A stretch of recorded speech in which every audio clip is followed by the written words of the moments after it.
Hi, I'm Lorie Coates, BCBA and coordinator of the BAIT team. I'm Jocelyn Ruiz, BCBA and co-coordinator of the BAIT team, and we're back with another episode of BAIT Debate Topics Worth Tackling. BAIT Debate will address simple research-based behavioral practices that will work with individual students or groups of students in school settings. The situations we talk about are adapted from what we are hearing and seeing in schools, and although these are simple strategies, they will be helpful at making your day just a little bit easier. We're excited to share these strategies with gen ed teachers, SPED teachers, and all other staff working in school settings. Check us out on all of our social media. It's at behavior_in_progress on Instagram and TikTok. And then we're also on Facebook, YouTube. Yeah, so follow us, like us, share us, all that good stuff. All right, Lori. So last episode we talked about beefy breaks Yes. and teaching students how to take those breaks. Do you have any experiences where you can talk to us about breaks and what you learned from Yes, them? absolutely. Worked with a student, this was actually a couple of years ago, so I'll take an example from a couple of years ago, where the break time was iPad. So we got 3 minutes of iPad, which was really his most motivating break. So two things were happening is he would get the iPad and it would take sometimes a while to get connected because of whatever Wi-Fi router was where and managing whatever, right? So it would take a little bit of time, and they were only giving him a 3 minute break. And so by the time the iPad would boot up properly, he only had 1 minute of playtime on the iPad. So it was like not really having that 3 minutes. And then the other thing that was happening was the adult was coming over and saying, "Hand it to me." And he didn't like giving his iPad up to someone else. So the two things that we put into place was the timer didn't start for the break until the iPad had booted up. And then we gave him a place to put the iPad. After that, he would take breaks really smoothly. They'd only last 3 minutes once the Yeah. iPad would do its thing. And it was really great to see them just come up with some really good expectations and routines to help with the break. Yeah, Yeah. that's awesome. I had a situation where we had a student who was taking a lot of breaks, and this student loved to do puzzles, so she was going to go take breaks with one of her most preferred staff, and had the option of asking for breaks. So she had that part down. She could request the breaks appropriately, but she was escaping some non-preferred activities Wow. that were occurring in the classroom. So when we were out there helping the staff, we really set a boundary between what are breaks that we earn versus breaks that are breaks we can take to help us kind of relax. The student did not like that at first because she just wanted to take her preferred breaks. But the staff was consistent with the plan and how to administer those breaks, and eventually the student stopped taking breaks altogether because she didn't need them, and then she was doing her work That's to great. earn her preferred activity time. That is great. It's Yeah. a great way to go forward. Yeah. So, with that, what is our topic for today? Today we're going to be talking about wounding words or verbal threats that students make Oh. when in school settings. When we talk about verbal threats, are there different kinds of verbal threats that students make? There are lots of different kinds of verbal threats. Sometimes the threat is harm to self, or the threat is harm to others, or a threat to destroy property, like I'm going to break this computer.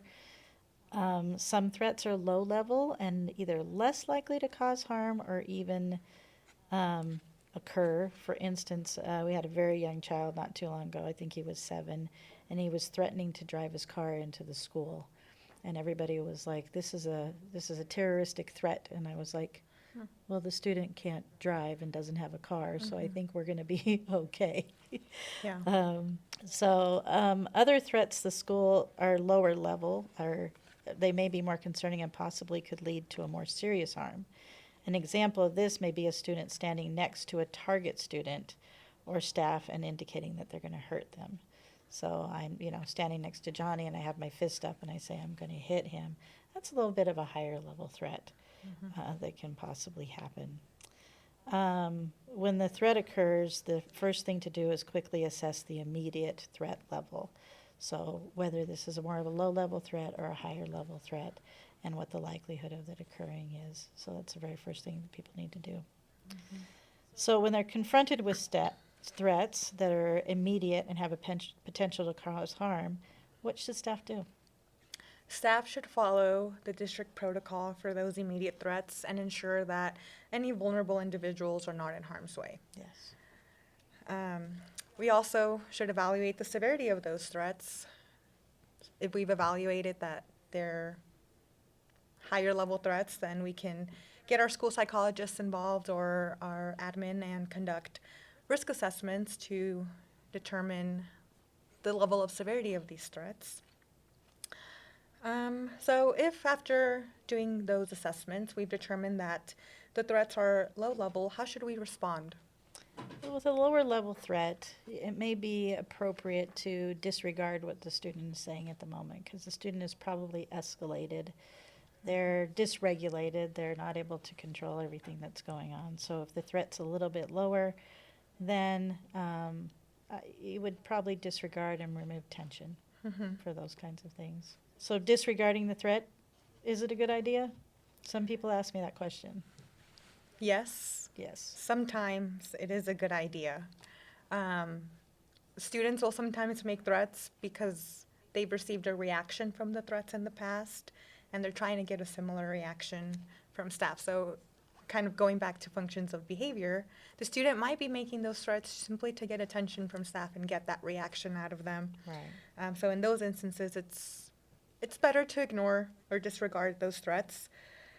And then disregard the threats and provide attention for other positive behaviors that the student might be displaying, or for other positive verbalizations that they're making. Another strategy we can try is redirecting the student by giving them a more appropriate script to say instead of the threat. So for example, if a student makes a threat to a teacher like, I don't know, I'm going to come to your house or whatever and Right. do something at your house.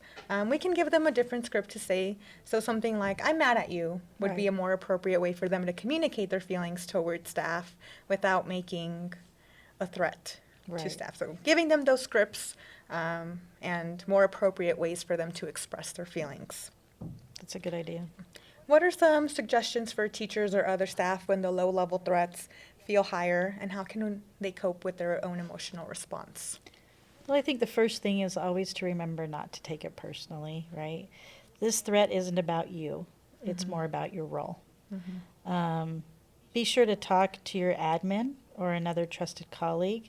The feelings that the teacher's having they're valid. They get tired of hearing the threats. They make the threats feel more personal, and it's hard. And so they need to acknowledge the fact that these are real feelings they have, and teachers didn't get into the business of teaching thinking that they would be threatened. So that's important. You also need to learn to recognize your own emotional response and find ways to tap out if needed. So I think that's one thing that teachers don't always take advantage of, is just saying, I need to tap out. I'm having too much emotions over this. The most important ingredient for student crises is staff that can remain calm and control their own emotional reactions. In fact, in our next episode, we'll talk about how to help other students who witness verbal threats or other crisis situations. So that will be a good topic to talk about. Well, thank you for tuning into this episode of Bait Debate. We are excited to have this opportunity to share behavior strategies, and especially talking about how threats impact us as a school. We hope that the information presented was meaningful to you all today. We also have a lot more exciting topics that we'll be covering throughout the school year to keep you and your educator friends reeled in. Be sure to like and share, and we'll catch you next time.